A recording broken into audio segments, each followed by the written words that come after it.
Good morning, students. Today we are going to discuss about occupational hazards of wool industry. In last video we have studied about production of wool from sheep कि हम जो वूल की production है वूल की production हम कैसे करते हैं शिप से ओके कि हम कैसे उसको क्लीन करते हैं, कैसे उसको वहाँ से रिमूव करते हैं, फिर कैसे उसको यार्न्स में कन्वर्ट करते हैं, ओके कैसे उसको डाई करते हैं। तो ये सारी प्रोसेस हमने रीड कर ली थी। Now we are discussing about hazards of wool industry कि जो वहाँ पे वर्कर काम करते हैं, ऑक्यूपेशनल मतलब जो वहाँ पे ऑक्यूपेशन कर रहे हैं, जो इनका मतलब काम है वहाँ ओके वर्किंग कर रहे हैं जो रेगुलर, तो उनको क्या क्या हजार्ड्स हैं वहाँ, क्या क्या उनको हजार्ड्स में नहीं हार्मफुल इफेक्ट्स जो होते हैं उनको ओके किस में वूल इंडस्ट्री में ओके उसके बारे में हम रीड करेंगे। तो देखो N occupational hazard is any risk of injury कि वहाँ पे क्या होता है कोई भी रिस्क हो सकता है इंजरी का, डिजीज़ और एनी अदर हेल्थ प्रॉब्लम कि कोई भी क्या हो सकती है हेल्थ प्रॉब्लम हो सकती है वहाँ पे। दैट ए वर्कर में फेस कि क्या कर सकता है कोई भी वर्कर उसको वहाँ पे फेस कर सकता है। तो क्या क्या प्रॉब्लम फेस कर सकता है कोई भी वर्कर कि उसको क्या हो सकता है कोई भी इंजरी भी हो सकती है, डिजीज़ भी हो सकती है और कोई भी हेल्थ प्रॉब्लम भी हो सकती है। ठीक है, तो ये सब सारे कहाँ फेस किए जाते हैं कि जहाँ पे हमारे जो वूल है, वूल में जो वूल की इंडस्ट्री है उसमें कोई भी वर्कर काम करे, तो वर्कर्स के बिना तो होता नहीं। चाहे मशीन्स भी हैं, मशीन्स भी ऑपरेट करने के लिए तो वहाँ पे वर्कर चाहिए। और वैसे भी कुछ हमारी ऐसी प्रोसेस हैं जो मशीन्स की हेल्प से नहीं भी की जाती ओके वो मतलब ह्यूमन बींग्स की वर्कर्स की हेल्प से की जाती हैं, तो उसमें कुछ ना कुछ हेल्थ रिस्क होते हैं। तो देखो people working in wool industry to face certain hazards कि पीपल जो उसमें वर्क करें उनको ये क्या करना पड़ता है, इन सारे हजार्ड्स को क्या करना पड़ता है उसको फेस करना पड़ता है। तो फर्स्ट प्रॉब्लम क्या है वहाँ पे एंथ्रैक्स ओके। एंथ्रैक्स का एक डिजीज़ का नाम है, is a disease of ship and other animals that is caused by A bacterium. कौन सी डिजीज़ है कि बैक्टीरियम डिजीज़ है, यानी किसकी हेल्प से स्प्रेड होती है, बैक्टीरिया की हेल्प से स्प्रेड होती है। और किसकी डिजीज़ है, शिप एंड अदर एनिमल्स की, शिप में भी होती है और अदर कुछ अलग एनिमल्स में भी होती है डिजीज़ हमारी, जिसको हम क्या बोलते हैं anthrax okay. Shears and wool शॉर्टर्स, shears क्या था, शीयरिंग प्रोसेस रीड की थी हमने। शीयरिंग क्या थी, कौन सी प्रोसेस थी shearing, the process of removing of hairs from ship कि क्या कर रहे थे हम इसमें जो हेयर्स रिमूव कर रहे थे किसके, शिप के ओके। तो नेक्स्ट शॉर्टर डिजीज, शॉर्टर में हम क्या कर रहे थे, शॉर्टर का मीनिंग क्या था, शॉर्टिंग का टू सेलेक्ट कि इसमें हम वूल को क्या कर रहे हैं अदर वूल से क्या कर रहे हैं उसको सेपरेट करें कि जो हमारी गुड क्वालिटी के वूल नहीं है उसको थोड़ा सा अलग रख रहे हैं, या फिर जो हमारी फ्लूफी नहीं है मतलब स्मूथ नहीं है या फिर गुड क्वालिटी नहीं ओके, या फिर ये ज़्यादा वार्म है ये थोड़ी कूल रहेगी, तो उन सारियों को क्या करके रखते हैं हम अलग अलग डिफ्रेंशिएट करके रखते हैं। वो क्या थी हमारी शॉर्टिंग। तो जो क्या करते हैं जो पीपल क्या करते हैं हैंडल करते हैं किस किस को, शेयरिंग को और शॉर्टिंग को, दोनों प्रोसेस को हैंडल करते हैं, जो हैंडल करते हैं दोनों को। Who handle sheep and their fleece are at high risk of getting anthrax, क्यों नहीं कोई ये डिजीज़ ज़्यादा होने का रिस्क रहता है। फ्लीस क्या थी, thick hairy covering present on ship body. तो जो मतलब जो शेयरिंग करते हैं और जो शॉर्टिंग करते हैं तो उनके ऊपर ही क्या रहता है ज़्यादा ये मतलब डेंजर ज़्यादा रहता है कि उनको ही ये डिजीज़ ज़्यादा स्प्रेड हो सकती है okay. This is why anthrax is also called shorter disease, इसलिए हम एंथ्रैक्स को क्या बोल देते हैं, शॉर्टर डिजीज़ भी बोल देते हैं, बिकॉज ये किसकी वजह से आती है ज़्यादातर शॉर्टिंग प्रोसेस में okay. In humans, anthrax causes dark pimple-like boils on the skin and can lead to skin, lung and intestinal infection or to be fatal blood infection. Okay देखो क्या होता है इसमें, कौन सी डिजीज़ होती है, shorter disease okay. Shorter disease भी बोल देते हैं हम इसको।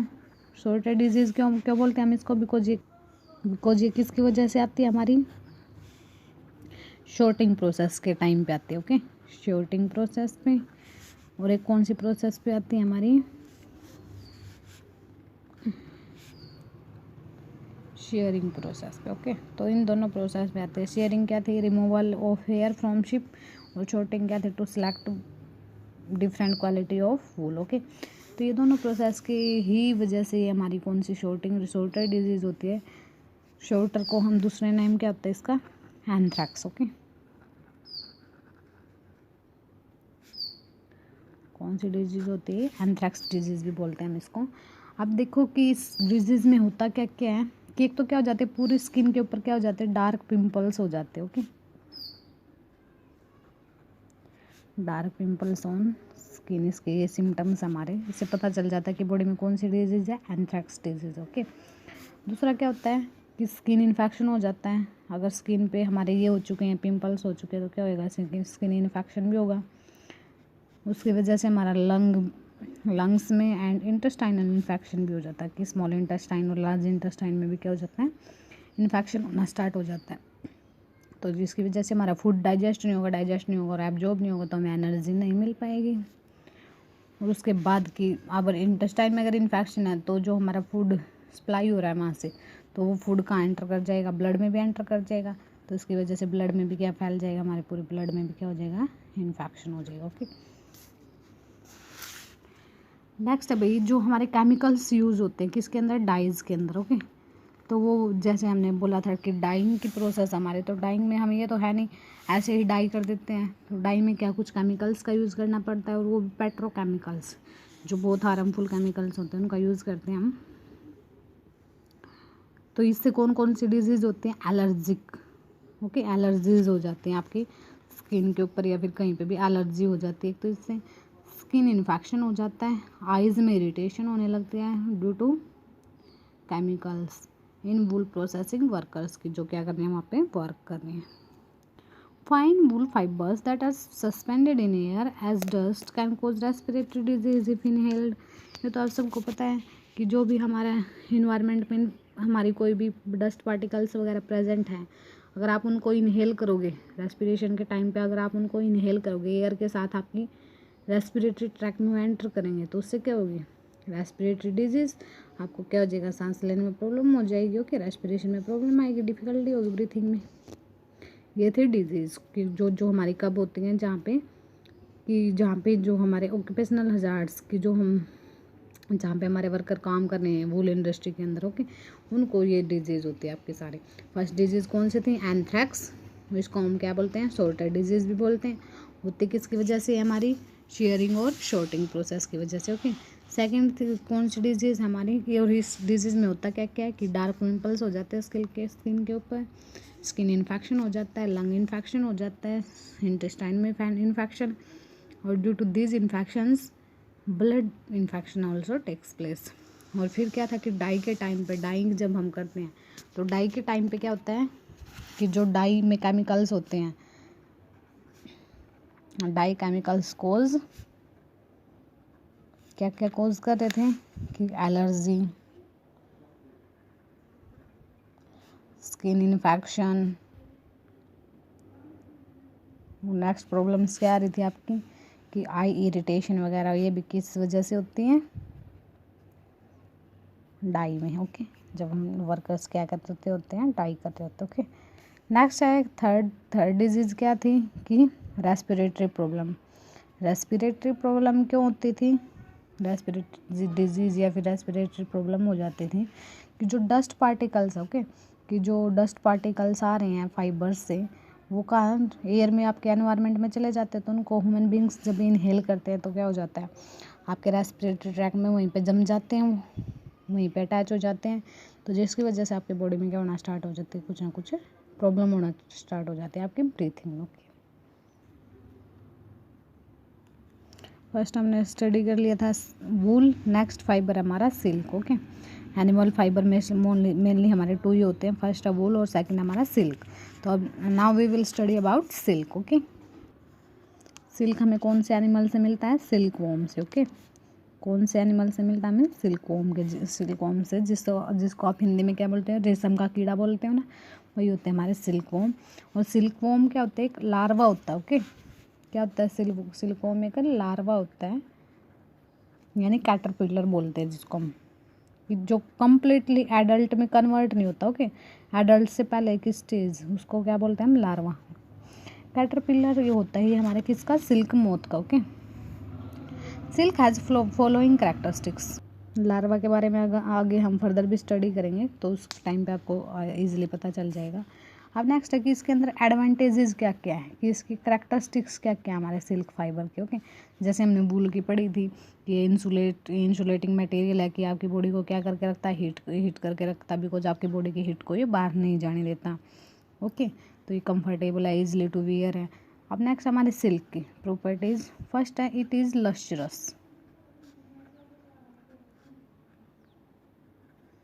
क्या है हमारा लस्टर। लस्टर का मीनिंग क्या होता है? अब लस्टर का मीनिंग होता है शाइन। ओके, कि ये जब भी आप सिल्क के क्लोथ्स आप वियर करोगे, फैब्रिक आप वियर करोगे तो आपको कैसे लगेंगे? जो सिल्क के क्लोथ्स होते हैं उनमें क्या होते हैं? खुद ही शाइनिंग होती है। ओके, तो ये सारे मटेरियल्स कैसे होते हैं? शाइनी होते हैं। नेक्स्ट क्या है? इट इज़ स्ट्रॉन्ग होता है, फ्लैक्सीबल होता है। ओके, आप इजली इसको क्या कर सकते हो? फ्लैक्सीबल होता है, इजली वियर कर सकते हैं आप इसको। और लाइट वेट होता है, कि ये भी नहीं है, कई क्लोथ्स कैसे होते हैं आपके बिल्कुल हैवी होते हैं, आप डालने के बाद हैवी फील करते हो, लेकिन ये कैसे? बिल्कुल लाइट वेट। ओके,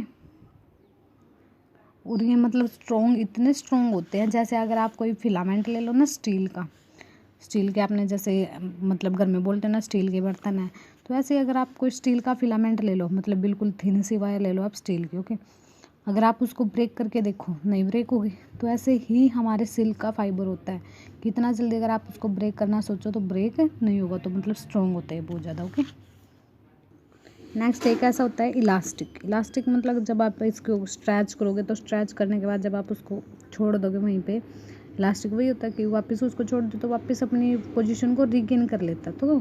तो ऐसा ही हमारा सिल्क होता है। ओके, जैसे आप बोलते हैं ना कोई जैसे क्लोथ्स है कि स्ट्रेचेबल है, ईजिली कोई भी पर्सन इसको ईजिली वियर कर सकता है, तो ऐसे ही हमारा सिल्क भी क्या है? इलास्टिक यानी स्ट्रेचेबल भी बोल सकते हैं आप इसको।